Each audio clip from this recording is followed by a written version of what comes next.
Les experts de l'ONU sont sûrs et certains que dans pas longtemps, il y aura une famine mondiale. Parce qu'en fait, sans les engrais phosphatés, toutes les plantes qui sont cultivées actuellement, les céréales, toutes les plantes de grande culture, tout ça, ne produiraient au mieux que 25% de ce qu'elles produisent actuellement s'il n'y aurait pas d'engrais phosphatés.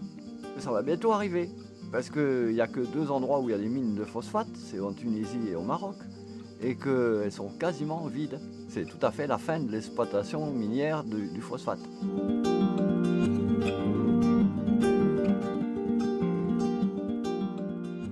Les seules plantes qui sont capables de mobiliser les traces de phosphate qu'il y a naturellement dans le sol, ce sont des anciennes variétés. Ce que je fais, en réalité, c'est la seule solution qu'il y aura dans quelques années pour plusieurs gros problèmes. Partout dans le monde, c'est toujours les forêts qui produisent le plus à l'hectare chaque année. On a tout intérêt à s'inspirer de ce qui se passe dans une forêt et essayer de faire pareil à notre avantage.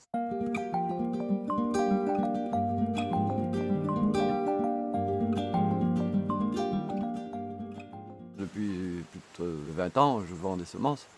Mais avant, je faisais un peu moitié-moitié. Et là, maintenant, on a tellement de demandes de semences qu'on ne fait que les semences. On doit avoir dans les 300 variétés de tomates et 150 variétés d'autres légumes. Et les courgettes, tous les autres légumes, ils poussent sans eau aussi. Il y a tellement de gens qui veulent me demander de venir voir, que je leur explique et tout. Je peux donner les bases, hein, et que chacun puisse essayer de réfléchir par lui-même.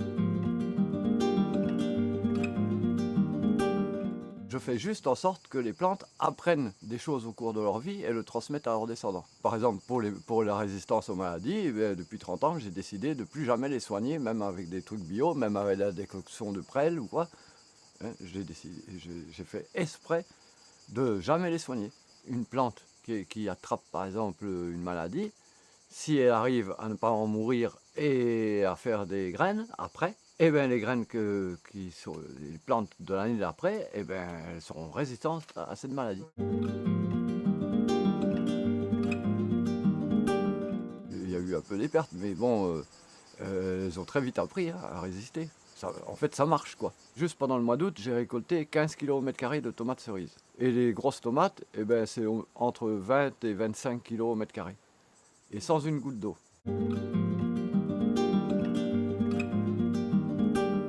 J'ai déjà eu en stage des contrôleurs du CNIS qui se sont inscrits à mes stages. Ils m'ont dit eux-mêmes, en partant, qu'en fait, leur formation au CNIS, elle était nulle et zéro. Ils se mettent en contact avec moi, surtout parce que c'est moi qui leur donne des idées, qu'après ils contrôlent, mais et surtout, c'est moi qui trouve, quoi.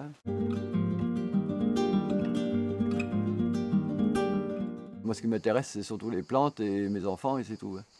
J'ai toujours fait en sorte d'être en accord avec moi-même, parce que, et d'ailleurs, moi j'ai toujours été contre le nucléaire, et ben j'ai jamais de ma vie, j'ai pas encore payé ni un franc ni un euro à EDF, de toute ma vie. Si je suis pas d'accord avec les choses, je vais pas le faire. Il faudrait que les gens apprennent quand même à être un peu plus en accord avec eux-mêmes.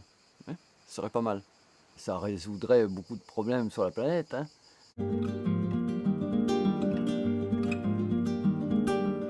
C'est pas normal quand des semences, qui sont le patrimoine de l'humanité, que tout le monde a contribué à les avoir depuis peut-être 10 000 ans, et que tout à coup elles deviennent illégales parce qu'il n'y a personne qui a mis un brevet dessus, en gros.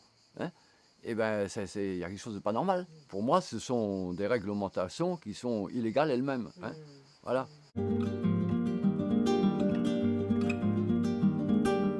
Toutes les semences que font les semenciers, qui elles ont été sélectionnées expressément pour manger un maximum d'eau et d'engrais chimiques. Quand on essaye de les cultiver en bio, ou sans engrais phosphatés, s'il n'y en a plus, et ben ça donne quasiment plus rien. La plupart des hybrides sont apparemment faits avec des OGM. Sauf que juridiquement, on prend 2 OGM, on les croise, ça s'appelle un hybride. L'hybridation.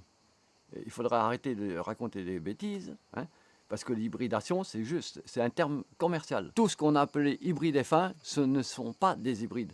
C'est juste des croisements entre 2 variétés ou 2 variétés de lignée pure que les semenciers ont fait dégénérer par consanguinité poussée au maximum. Et en fait, des vrais hybrides, il n'y en a jamais eu dans aucune plante, hein, en gros.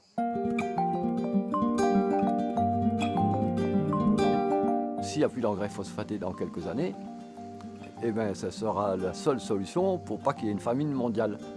Parce que s'il n'y a que 25% de ce qui est produit actuellement avec les semences qui sont vendues par les semenciers actuellement, hein, eh bien 25% de la nourriture, là pour le moment, s'il y a des gens qui meurent de faim, c'est parce que c'est mal réparti.